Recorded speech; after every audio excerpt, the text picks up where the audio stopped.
still on the floor, my hands and knees barely keeping me from total collapse. But at the sight of her, I pushed myself up to stand. I needed to cover Zan's face. Even though he was dead, I needed to hide his face, didn't I? "What in all the gods' names happened?" she exclaimed in a hushed voice, stepping farther into the room and quickly closing the door behind her. Her wide eyes surveyed the scene, not missing anything. The disheveled bed, the lifeless prince, and finally my naked body covered in Zan's precious blood. It was too late to do anything, too late to disguise him. My lips parted to explain, but no sound came out. How could I possibly explain this? Not waiting for a response, Sagan hurried across the room. Her heavy skirt swished against the floor as she brushed me aside and hunched over Zan's body. Wait. Why wasn't she surprised? What the hell? "He's not dead," she declared after a moment, and I collapsed again. This time it was just to my knees as I clutched the bed covers and tried to visually confirm her claim. But she was wrong. I knew she was wrong.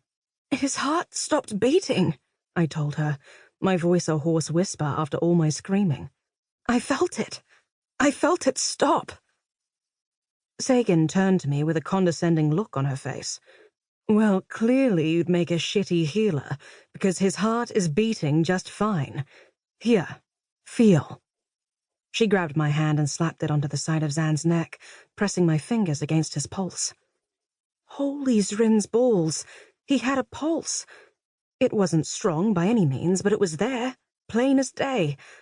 But I blinked, frowning down at my bloody fingers against Zan's skin. He was dead. I'm sure of it. Sagan shrugged like she really didn't give a shit. Come to think of it, she didn't even seem the slightest bit shocked to see our etiquette and politics tutor in Prince Alexander's bed. He's not now, so what does it matter? She flicked a judgmental look at my nudity. Are you going to clean yourself up and put some clothes on? Or are we just going to pretend you're not totally naked and covered in blood? Suddenly feeling uncomfortable, I grabbed Zan's shirt from the floor and tugged it over my shoulders, holding the edges closed with one hand. I needed a damn good shower, but it would have to wait. Now that Zan wasn't dead, I had a bucket load of questions, starting with, "What are you doing in Prince Alexander's bedroom before dawn, Your Highness?" I crossed my arms over my chest and straightened my spine. My hands were still trembling, and my heart was thundering, but I was starting to get my strength back. It certainly wasn't the first time I'd seen someone die, or almost die, but it had been the first time that person had been someone I cared for. Shit. I cared for Prince Alexander. No, that wasn't true. I cared for Zan. His Royal Highness, Prince Alexander of Tate, could go fuck himself, and I'd be telling him as much when, if, he woke up.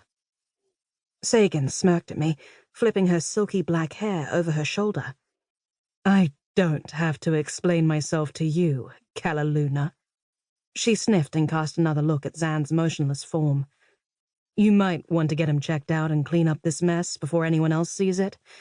I'm sure you have plenty of secrets you'd rather not explain to Lord Typanus under Inquisition. With that ominous warning, she whirled out of the room in a flurry of skirts and closed the door softly behind her, like she'd never been there. For a long moment, I stared at the closed door. Too many things weren't adding up. She hadn't been even remotely shocked to discover who had been hiding behind Prince Alexander's mask, and she had let herself into his bedroom as though she had been expected, like she'd been there before.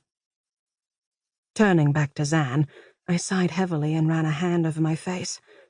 You have got so much fucking explaining to do, I muttered, pressing my shaking fingers back to his pulse. It was still there, but Sagan was right. He needed to get checked out, and I knew just the person. Leaving Zan on the bed, I crossed the room to where I'd left my beautiful blue gown the night before.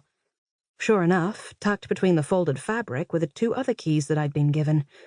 One for Prince Louis and one for Prince Tybalt. Lee and Ty. It seems so painfully obvious now. Fuck. I was going to